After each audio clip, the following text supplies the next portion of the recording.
It feels just like yesterday we were getting ready for back to school. Now we are in the final week of September, looking forward to another national holiday, Heroes Day. A reminder that time waits on no one, and as such, every second, minute and hour of the day should be lived with a purpose. We are glad you see it fit to include us on your life's journey. As you know, we have the information to improve your life. Between the pages, we get you ready for National Heritage Month. The recent batch of persons to be installed as citizens of Jamaica tells us why they love this airy little rock. Plus, Jamaica has its own peanut butter. I'm Adrian Atkins and welcome to another edition of Jamaica Magazine. Stay with us.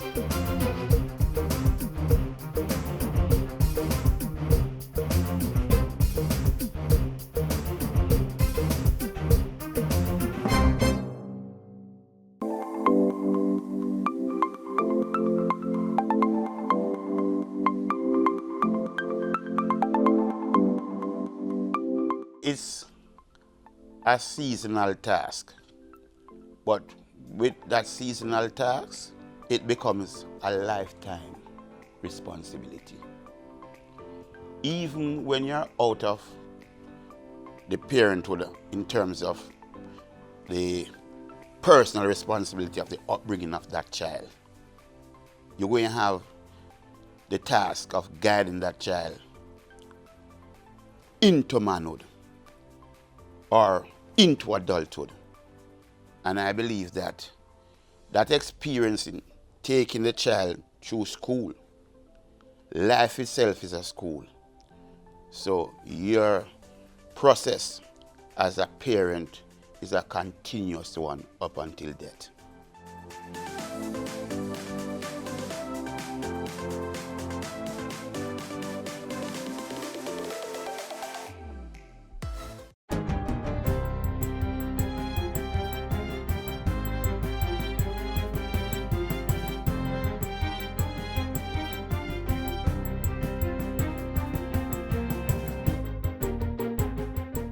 Good day, I'm Lorraine Mendez and this is your JIS News for Tuesday, September 25.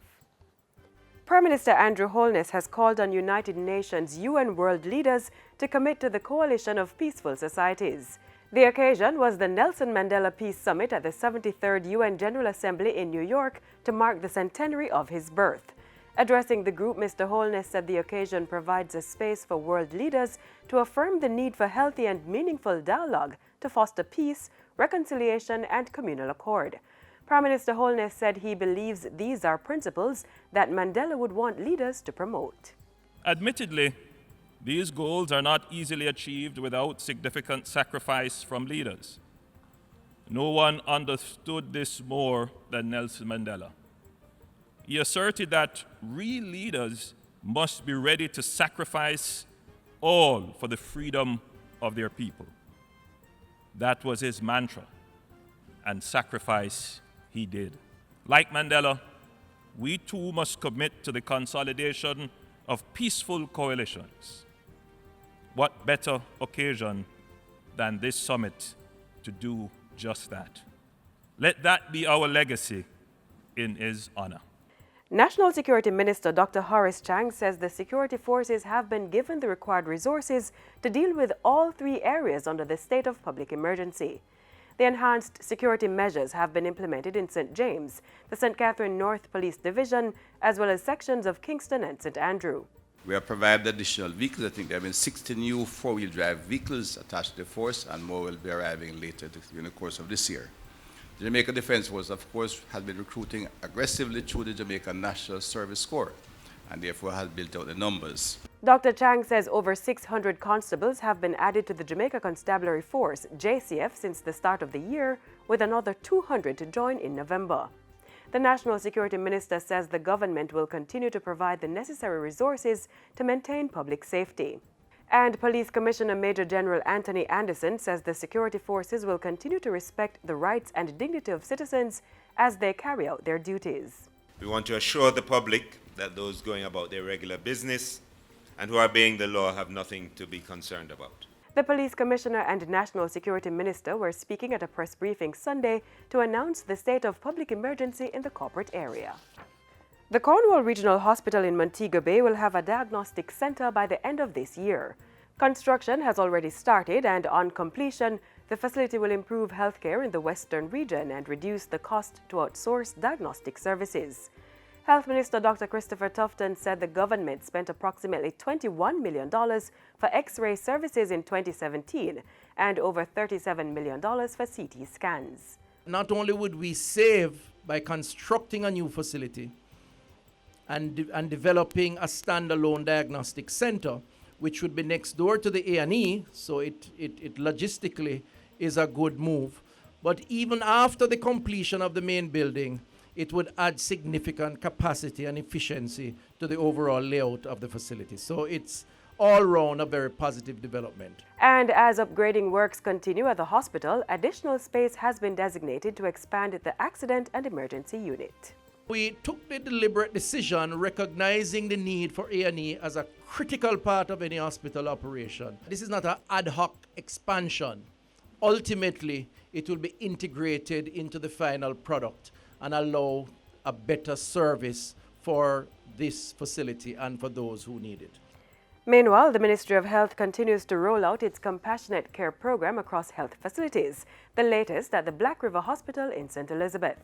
The program includes the training of staff to deliver professional customer service to patients. Health Minister Dr. Christopher Tufton says there needs to be a balance between clinical care and emotional support. It was, I believe, an important part of the overall response to public health to develop a mechanism to firstly ensure that all our internal stakeholders, all of us, the 13,000 odd of us who are part of public health as employees, that we begin to enhance, to develop, to build, to strengthen a culture of customer service as we deliver public health. Dr. Tufton was speaking at the launch of the Compassionate Care program on Thursday. 200 staff members at the Black River Hospital received basic training in customer service and customer care. The program is now active at 4 healthcare facilities in 4 parishes and is projected to be in all parishes by March 2019. Cabinet is to meet again to refine its planning and budgeting framework for the 2019-2020 fiscal year. The meeting will complete consultations held over 3 days last week. Cabinet received updates from the Planning Institute of Jamaica and the Bank of Jamaica on the island's macroeconomic profile for 2018-2019 and projections for 2019-2020. Presentations were also delivered by the Ministry of Finance and the Public Service, the Office of the Cabinet, and the International Monetary Fund mission team. And finally, Prime Minister Andrew Holness and Minister of Sports Olivia Grange have expressed sadness at the passing of former Flow executive Errol Miller. Mr. Miller died on Monday at the University Hospital of the West Indies after being ill for some time. The Prime Minister said Mr. Miller was always interested in what's good for Jamaica and that the country appreciated his positive outlook and dedication. Meanwhile, Minister Grange said Mr. Miller served on the Institute of Sports Board with distinction. They both expressed condolences to Mr. Miller's family and friends. And that's it for JIS News today. I'm Lorraine Mendez. Thanks for watching.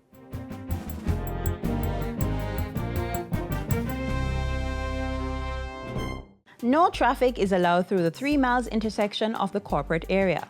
Motorists coming from Mandela Highway or Spanish Town Road heading towards Halfway may detour along Washington Boulevard. Those heading towards the downtown Crossroad area from Spanish Town Road may travel through the communities of Waterhouse or Portmore.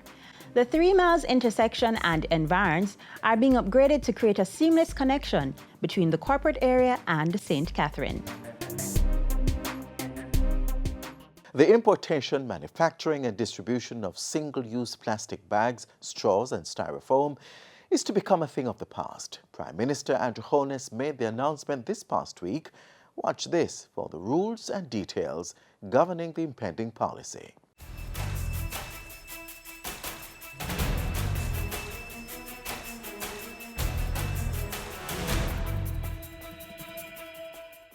Three-mile bypass road by October. Ban on single-use plastic takes effect January 1, 2019. And extension granted for enhanced security measures in St. Catherine North and Denham Town. I'm Anthony Morgan with Jamaica House Weekly.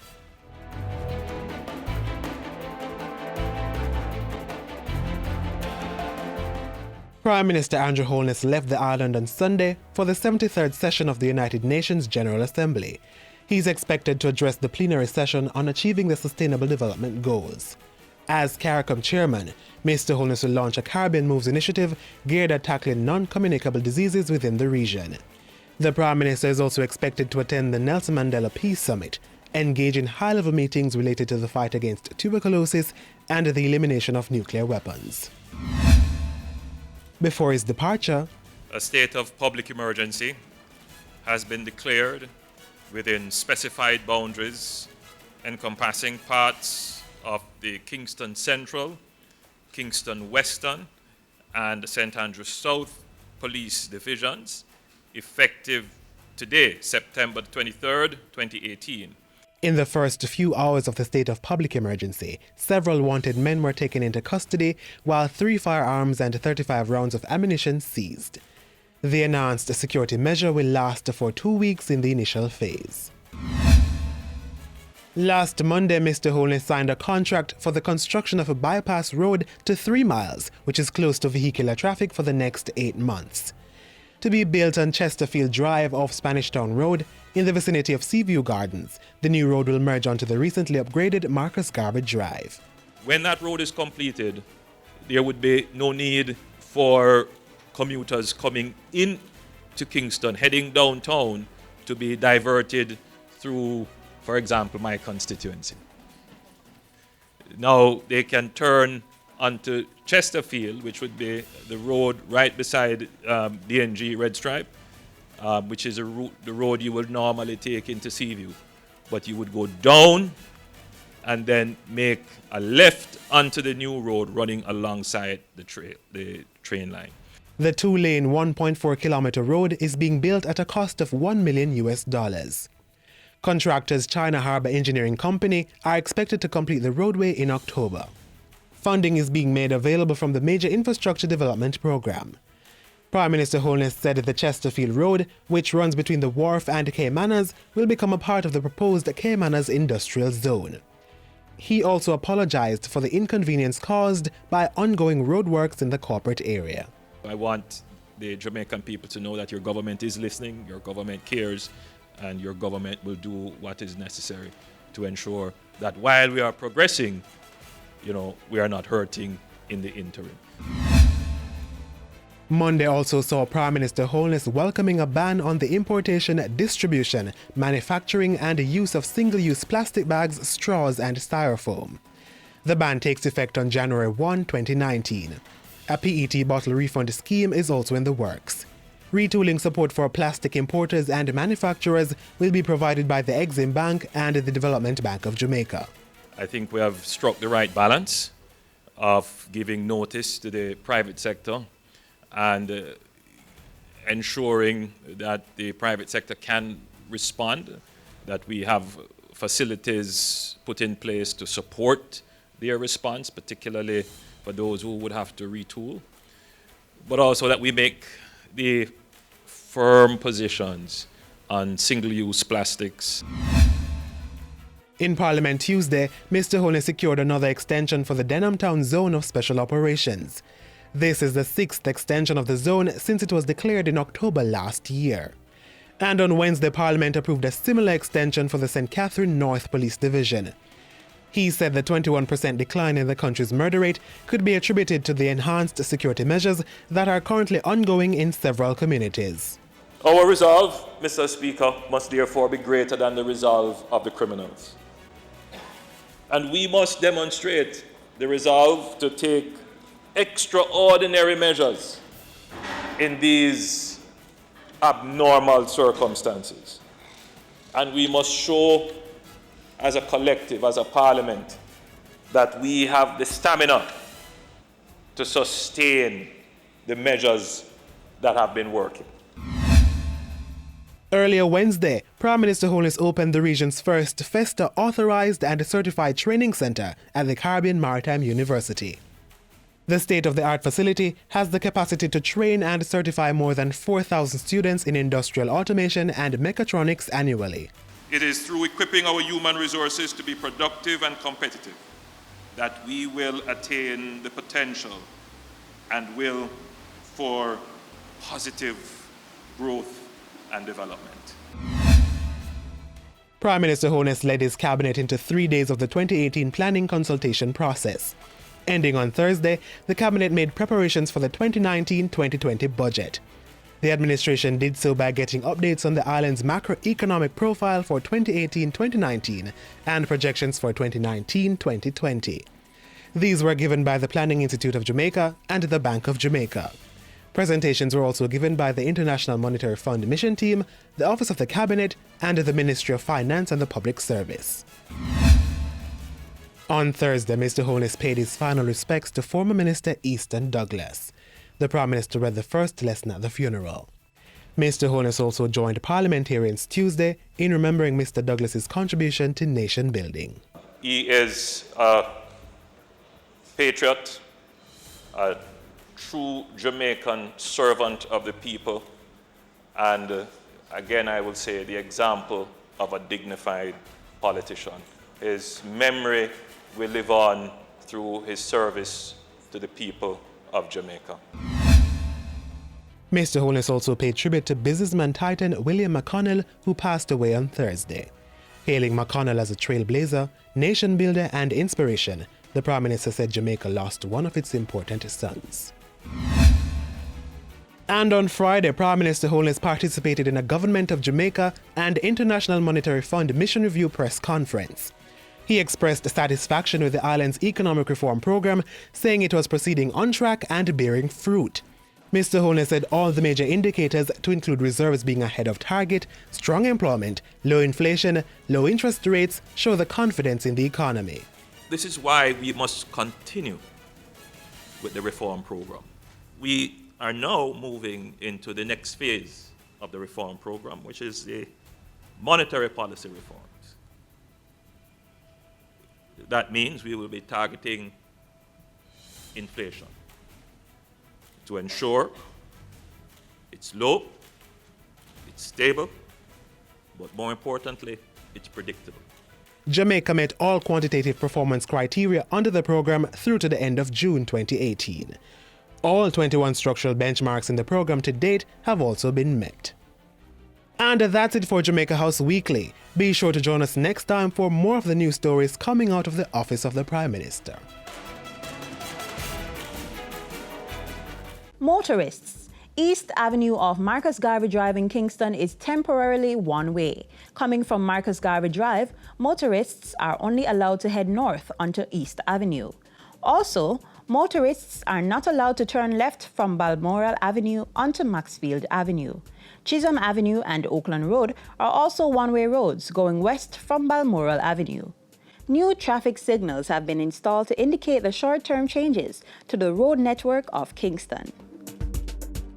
Every year, more than 3,000 persons apply to become a citizen of Jamaica. Hear now from those who were recently granted that special status.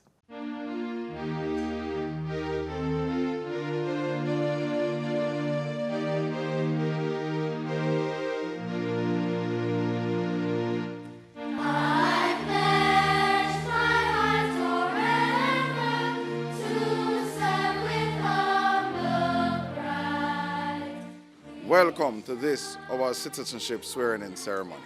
As of today, when asked what is your nationality, they can proudly say, I am Jamaican. It feels good, it just feels good, to be a Jamaican today.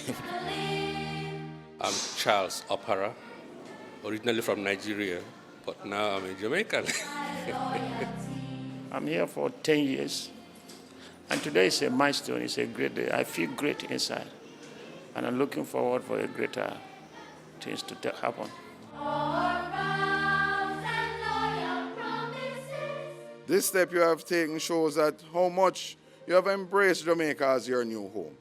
And we look forward to you joining the fold to help us to build our great country with your continued contribution and commitment to Jamaica's growth and development. As Jamaicans know, you have the rights and privileges of any person who is born in Jamaica. Respect it and treat it well. I will faithfully So how does a person become a Jamaican citizen? The process is either by descendant, marriage, naturalization, or registration. But first, you need to fill out an application form and submit it with all the required supporting documents to the Passport, Immigration and Citizenship Agency, PICA. Granting citizenship through descendant means the person has to be an offspring of a Jamaican. The applicant must produce evidence to support this claim. Then we would review the lineage to ensure that not only that your documents are authentic, but there is really a relationship between you and that Jamaican that you claim to be your foreparent. If the process is done by way of marriage, the foreign national has to be married to a Jamaican. Commonwealth nationals usually apply through the registration process, and they would have to be living in Jamaica continuously for 5 years. Registration is also done for persons who are born in Jamaica but were not registered at the Registrar General's Department. As for naturalization, a similar accumulated number of 5 years are required for non-Commonwealth citizens who have satisfied the residential requirements and is of good background. Careful assessment is done on each application. If when we conduct our due diligence, we find that you are unsuitable to be incorporated in the fabric of Jamaica, meaning that you have a bad criminal background, meaning that you are likely to become a nuisance or any of that sort, then the minister who has the responsibility to confer citizenship has the right to say no.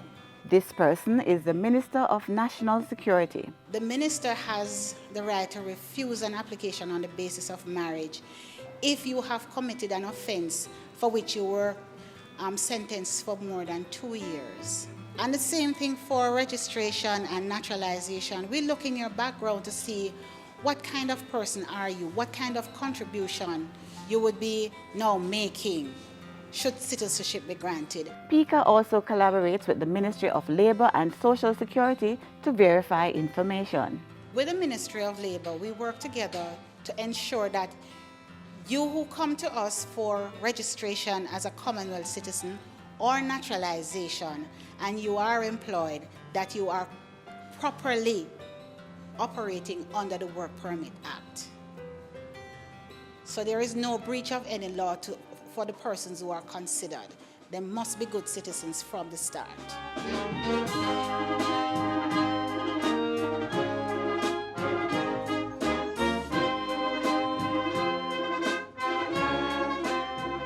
And now that their citizenship is official?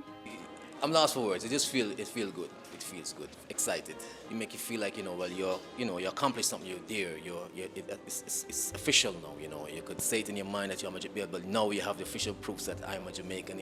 Today marks a very important day in my life, in the sense that for the past 9 years I've been living and working for the government and people of Jamaica. They have accepted me, having applied for the citizenship. And now I feel at home, fully relaxed, that I can now be with them in the land we love. I always have a passion for Jamaica. It's like my home. There's something like a DNA connection with Jamaica. As a resident, I have always tried to better my community, my neighborhood. As a citizen, I will aim at helping out and taking care of this paradise with all the resources at my disposal. These persons are a representation of the Vision 2030 for Jamaica, which is Jamaica should be the place of choice for people to live, work, raise family, and do business.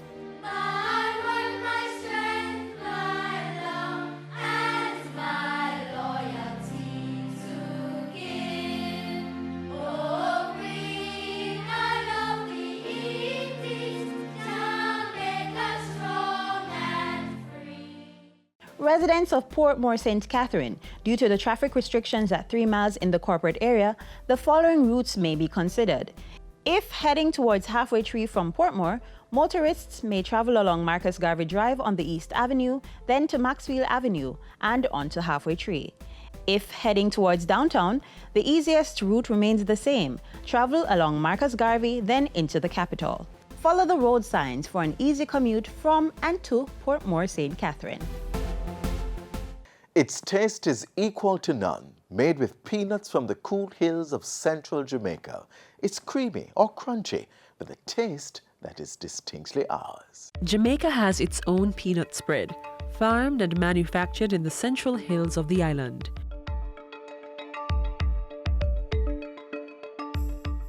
You may have it creamy or chunky with your bread and biscuits, or even straight from the jar by itself. We are the Jamaican Peanut Butter Factory. We use 100% Jamaican peanuts as well as Jamaican honey. Right? One of our mottos is very simple ingredients but fantastic peanut butter. And we use only 4 ingredients as opposed to a lot of the import peanut butter. Uses numerous chemicals and preservatives that we should not be consuming. We use 100% Jamaican peanuts as well as 100% Jamaican honey to sweeten it, and then organic coconut oil and sea salt. As far as our peanuts go, they come from St.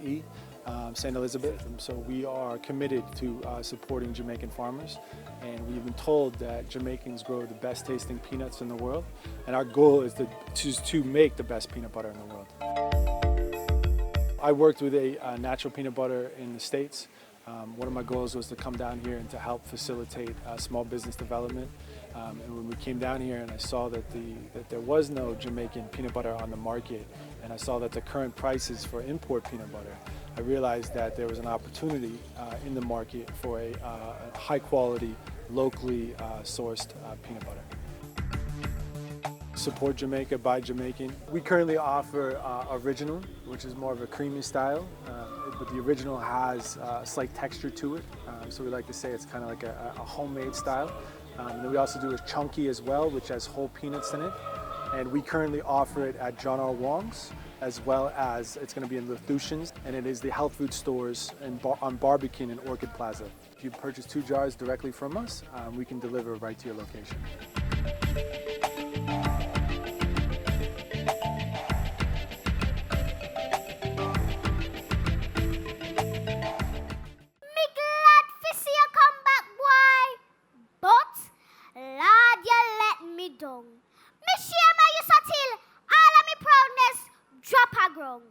You really go to America and spend 6 whole months there and come back. Not a piece better than how you did go eh? Boy, you not shame. It's so you come after your tan so long. Not even little language, boy. Not even little swung. And your sister, what work only 1 week with American. She talks so nice now that we have to deduce if you understand. Why? You couldn't improve yourself and you get so much here. You spend 6 months of foreign and come back ugly. Same way. Not even a drapes trousers, why? Or a pasty with him coat. Not even a gold teeth. Or a gold chain round your throat. Suppose me last me pass go introduce you to one stranger as me lamented son who lately come from American. Them woulda laugh after me, boy.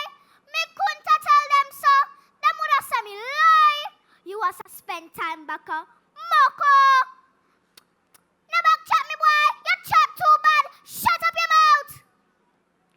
I don't know how you and your papa go and make it up, but if you want please him, make him think say you bring back something new. You always call him pa. This evening when him come, say poo.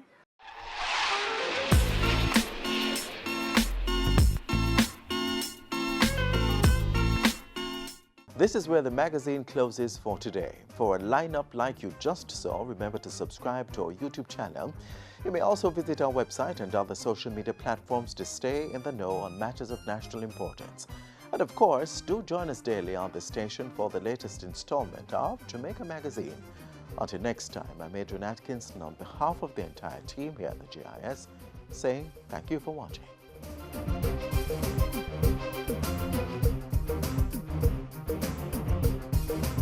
This has been a production of the Jamaica Information Service, the voice of Jamaica.